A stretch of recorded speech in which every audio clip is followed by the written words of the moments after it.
Sir, Sita గీత అనే medical college students హత్య చేయబడ్డారని నా క్లయింట్ ఆనంద్, అతని తండ్రి Koteswararao, state club owner Bapineedu గారు, ఇంకా ఎవరో ఊరు పేరు తెలియని టాక్సీ డ్రైవర్ కలిసి ఈ హత్యలు చేశారని సిస్టర్ జయశ్రీ గారు సాక్ష్యం చెప్పడానికి వచ్చారు.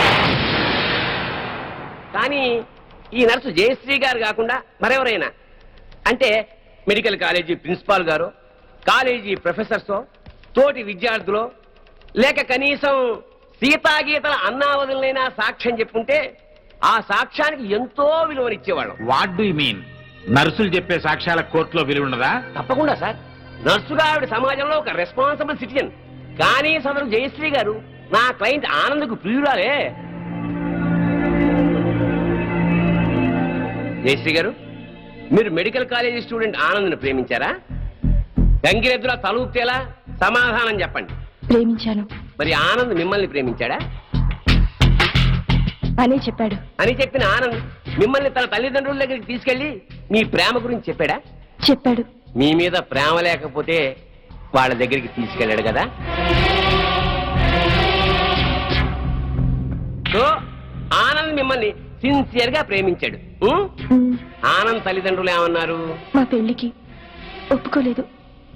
సార్, ఒక పెద్దింట్లో పుట్టిన ఒక్కగానొక్క కొడుకు ఒక పెద్దింటి అమ్మాయినే పెళ్లి చేసుకోవాలనే సగటు తల్లిదండ్రుల స్వార్థంతో ఆనంద్ తల్లిదండ్రులు ఈ పెళ్లికి ఒప్పుకోలేదు. 3 ఏళ్ల వీళ్ల ప్రేమ కన్నా 25 ఏళ్ల తల్లిదండ్రుల ప్రేమ గొప్పదని ఫీల్ అయ్యి మన ప్రేమని త్యాగం చేద్దామని చెప్పాడు సార్ ఆనంద్. చెప్పాడా జయశ్రీ గారు? చెప్పాడు. వీళ్ళ ప్రేమ గురించి పెళ్లి గురించి కాదండి case. Here is the point sir.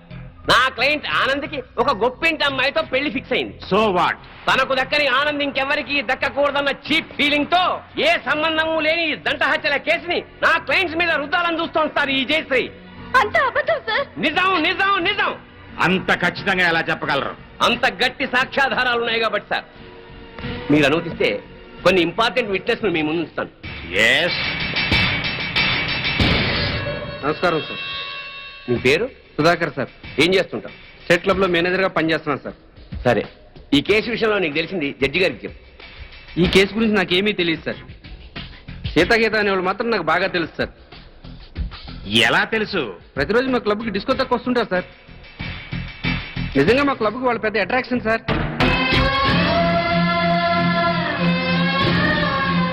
నిన్న సాయంత్రం కూడా చాలా అందంగా తయారై మా క్లబ్ లో ఉన్న డిస్కోకి వచ్చారు సార్. Are you sure? వాళ్ళతో మాట్లాడాను సార్. వాళ్ళు మినీ డ్రెస్సెస్ కూడా డాన్స్ చేస్తుంటే ఏం అప్లై వచ్చిందో తెలుసా సార్? నిన్న సాయంత్రం కూడా క్లబ్కి అమ్మాయిలు 4 రోజుల క్రితమే హత్య చేయబడ్డారని, వాళ్ళ శవాల్ని గుర్తుపట్టడానికి కూడా వీలు లేకుండా కాల్ చేశారని నా క్లయింట్స్ మీద కేసు పెట్టడం హాస్యాస్పదం sir. No no no no no.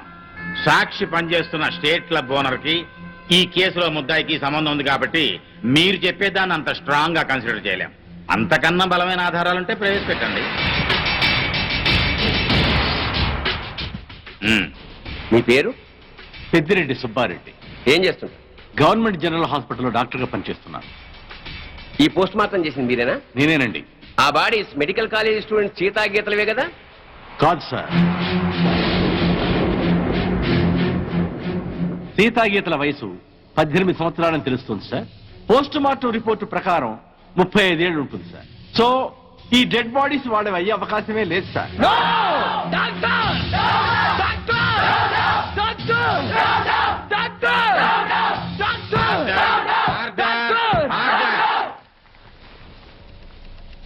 ఒక గవర్నమెంట్ డాక్టర్ ఇచ్చిన పోస్ట్ మార్టం రిపోర్ట్ ఈ కేసులో బలమైన సాక్ష్యంగా భావిస్తున్నాను సార్.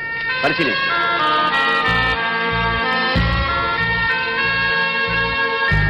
సో నా క్లయింట్ ఈ హత్యలు చేయలేదని, సీతాగీతలో హత్య చేయబడలేదని తగిన సాక్ష్యాలు కోర్టు వారికి